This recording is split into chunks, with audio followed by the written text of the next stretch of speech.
All right, Toby, today is the 20th of June, 2009.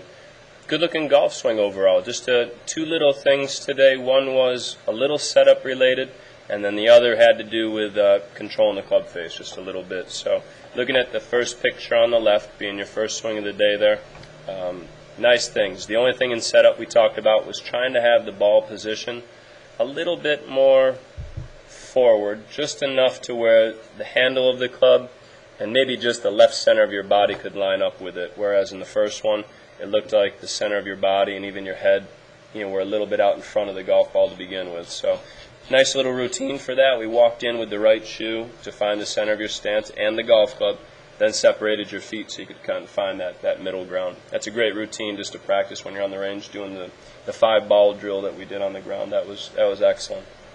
And to control the club face, I'll show you your first swing of the day here. You notice right at the beginning there just how much wrist there was? Oh, yeah. We didn't talk a lot about it, but I think part of that we'll lose. We'll lose a little bit of that wrist motion at the beginning of the swing, mainly to help quiet down this move right here.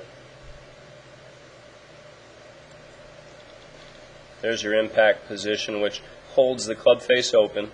So we figure now our number one concern as we're swinging the club from side to side is to try to get the club face just to turn over a little bit.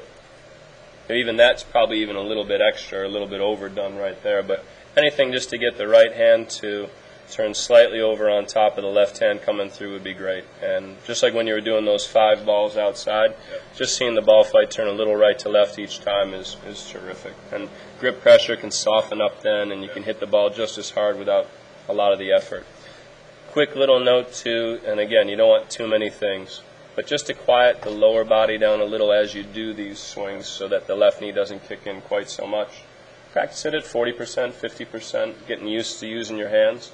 And I think little by little then down the road, then maybe your hips would be the next thing to look at. We talked about that, but we want to keep it real simple for now. So in the backswing, I'll pull up just that quick picture of Ernie Els that we had before, just to show you the difference. Here's the release of his hands coming through.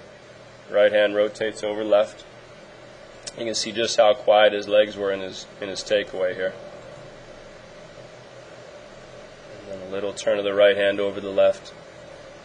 And if we're really looking at this from both angles, where we said, let's control the club face a little bit, watch when he brings the club back, how the toe of the club is just slightly pointed to the left as he goes back to waist high. And then as he brings it over to the other side here, the toe of the club will be pointed just slightly to the left as well. So just a little club face control drill, that's all. You can see it right there with his club. It just disappears, but you can tell it's just turning to the left a little bit. And just kind of toe up on both sides and a little more quiet with the legs. Start with that, and then as you get that consistency and you build in the speed, then the next step would maybe be just a little bit of hip work. But that looks really good.